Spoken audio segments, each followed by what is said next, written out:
Isa ang Rizal sa destinasyong sinasadya tuwing mahal na araw. May natatanging lugar ang ilang bayan kung saan pwedeng magdasal at magnilay-nilay. Narito ang report.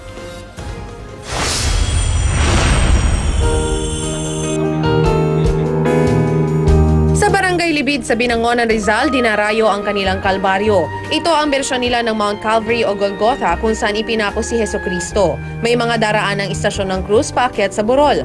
At sa tuktok, bubungad ang malaking imahe ng Birheng Maria at higanteng krus sa likod.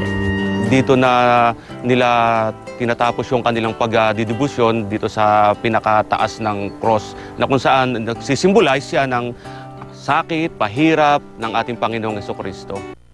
Tanaw rin sa taas ng burol ang Laguna de Bay. Matatagpuan naman sa Barangay Tayuman sa Binangonan din ang Marian Hill.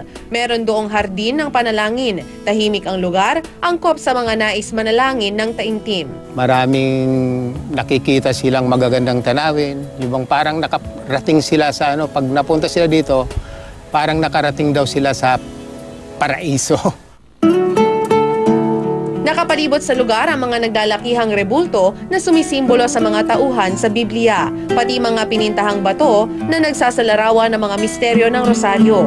Meron din ditong kahalintulad ng tinaguriang kamay ni Jesus sa Lucban, Quezon. Sa tinaguriang art capital ng Pilipinas, mabibisita ang St. Clement Parish na 1800s pa itinayo. Makikita sa parokya ang mga pinintang obra ng mga pamosong artist mula sa Angono gaya ng Blanco family. Ang mga obra nagpapakita ng ilang mga nakagawiang tradisyon tuwing mahal na araw. Mapa-espiritual man o mapasining, ang probinsya ng Rizal ay tila nabiyayaan ng maraming kaaya-aya at tagong destinasyon. Ngayong Semana Santa, panahon na marahil na ito ay inyong subukan.